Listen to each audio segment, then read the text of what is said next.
Pertanyaan, apa yang perlu kita ajari kepada anak kita pada saat dia sudah bisa mengenyam ilmu pengetahuan dari dasar?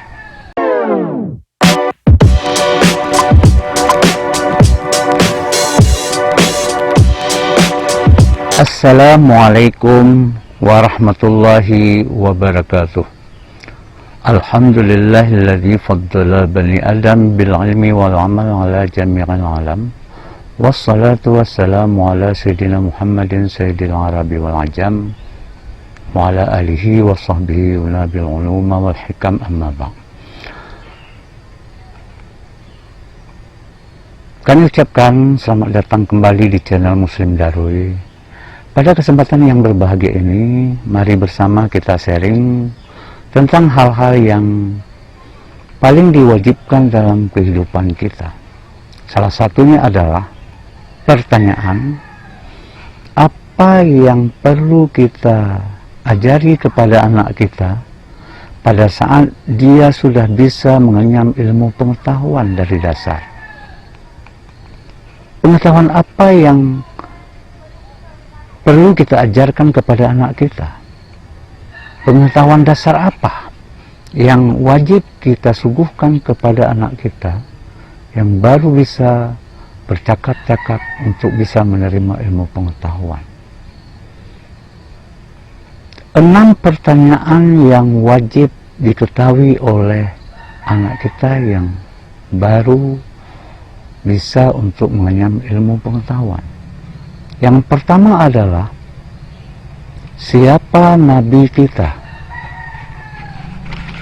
Siapa ibunda nabi? Siapa ayah nabi? Di mana nabi dilahirkan? Di mana nabi wafat? Dan di mana nabi dikuburkan? 6 pertanyaan ini yang wajib diketahui jawabannya oleh anak kita. Yang pertama sekali adalah, siapa nabi kita? Harus ada jawaban Nabi Muhammad SAW. Yang kedua, siapa ibunda nabi? Siti Aminah. Yang ketiga, siapa ayahanda nabi? Yaitu Abdullah. Yang keempat, di mana nabi dilahirkan? Yaitu di kota Mekah. Di mana nabi wafat? Yaitu di kota Madinah. Di mana nabi dikuburkan? Yaitu di kota Madinah. 6 pertanyaan ini harus diketahui jawabannya oleh anak kita masing-masing semenjak dia baru bisa menerima ilmu pengetahuan. Sebelum kita ajarkan yang lain, ini pertanyaan ini harus bisa diketahui jawabannya oleh anak kita. Baru nanti akan diajarkan ilmu-ilmu yang lain. Kenapa ini perlu diterapkan? Supaya anak kita ini tahu tentang diri Rasulullah SAW dan mencintai Rasulullah SAW. Jika dia sudah mencintai Rasulullah, berarti dia akan mau melaksanakan semua perintah Rasulullah. Sementara anak kita yang masih kecil ini, dia agak sulit untuk memahami apabila kita terlebih dahulu kita ajarkan tentang Allah. Baru setelah dia mengerti tentang Nabi, mengerti secara umum tentang Nabi yang 25 bisa menyebutkan, baru kita ajarkan tentang siapa Tuhan kita, kemudian mengenai sifat-sifat Allah, dan seterusnya baru diajarkan tentang bagaimana dia berbakti kepada orang tua. Setelah dia mampu berbakti kepada orang tua, artinya dia bisa mengerti cara berbakti kepada orang tua, hal-hal yang paling umum, baru dia diajarkan cara melaksanakan salat, cara melaksanakan puasa, dan perintah-perintah yang lain secara umum saja. Kemudian jika dia sudah beranjak dewasa sedikit, tambah dewasa lagi, dia diajarkan ilmu yang paling diwajibkan kepada setiap manusia, kepada setiap orang yang beragama Islam. Sebagaimana hadis Rasulullah SAW, "Utlubul ilma minal mahdi ilal lahdi." Tuntutlah olehmu akan ilmu dari semenjak ayunan hingga ke liang lahat. Kemudian kita bertanya, di situ tidak disebutkan ilmu apa. Ilmu yang dimaksudkan oleh Rasulullah sebagai pembawa syariat Islam yaitu ilmu syariah. Ilmu syariah ini ilmu apa? Ilmu agama. Ilmu yang wajib dipelajari oleh setiap muslim itu yang pertama sekali ada 3 ilmu. Yang pertama adalah ilmu tauhid, kemudian ilmu fiqh, dan ilmu tasawuf.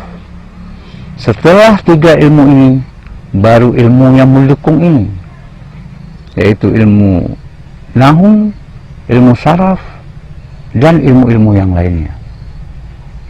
Ini yang 3 ini adalah ilmu fardhu'in. Kemudian ada hal yang untuk mendukung ilmu fardhu'in, yaitu ilmu nahwu dan ilmu syaraf. Baru nanti akan ke ilmu-ilmu fardu kifayah, seperti ilmu tafsir,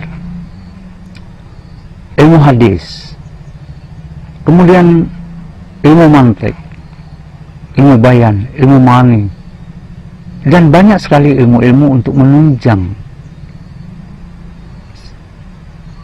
bisanya ilmu fardhu'in tadi. Ini digolongkan dalam ilmu fardu kifayah.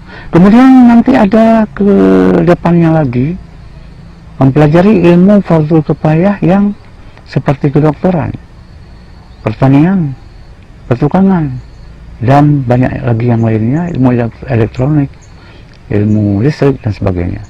Ini adalah ilmu fardu kifayah, di mana dituntut oleh satu orang dalam sebuah kemukiman atau dalam sebuah desa, itu sudah memenuhi kriteria atau sudah lepas kewajiban bagi yang lainnya. Nah, inilah yang kadang-kadang kita lupakan dalam kehidupan ini, sehingga kita terlebih dahulu mempelajari ilmu-ilmu yang kadang-kadang dalam kehidupan kita itu tidak banyak membawa manfaatnya. Seperti belum apa-apa kita sudah mempelajari ilmu-ilmu yang lainnya. Memang ilmu yang lain, ilmu fardu kifayah itu sangat penting juga. Jika tidak ada orang yang mempelajarinya, mungkin semua akan menanggung dosa. Tapi jika sudah ada orang yang mempelajarinya, maka yang lain lepas. Itu namanya ilmu fardu kifayah. Maka saya himbau kepada kita semua, termasuk saya sendiri, untuk bisa menerapkan hal ini kepada anak kita, agar anak kita bisa mencintai Rasulullah SAW, mencintai Allah, mencintai kedua orang tua, mau melaksanakan semua perintah Allah dan menjauhi segala larangan Allah, dan juga perintah Rasulullah, dan menjauhi semua larangan Rasulullah SAW melalui ulama-ulama dan juga ulama-ulama yang mutaakhirin, yang sampai saat ini masih ada 1-2 memberikan petunjuk kepada kita agar kita tidak tersesat jalan dalam kehidupan ini. Demikian sharing kita pada pagi hari ini. Lebih dan kurang saya mohon maaf. Jika video ini bermanfaat, silahkan like, share, komen, dan subscribe. Dan jika tidak bermanfaat sama sekali, silahkan dislike. Mudah-mudahan saya doakan semoga kita semua mendapat ridha dari Allah Subhanahu wa Ta'ala dalam kehidupan ini, diberikan rezeki yang berlimpah, diberikan umur yang panjang, dan juga diberikan kesempatan kita untuk bisa menunaikan haji ke Baitullah. Demikian, wassalamualaikum warahmatullahi wabarakatuh.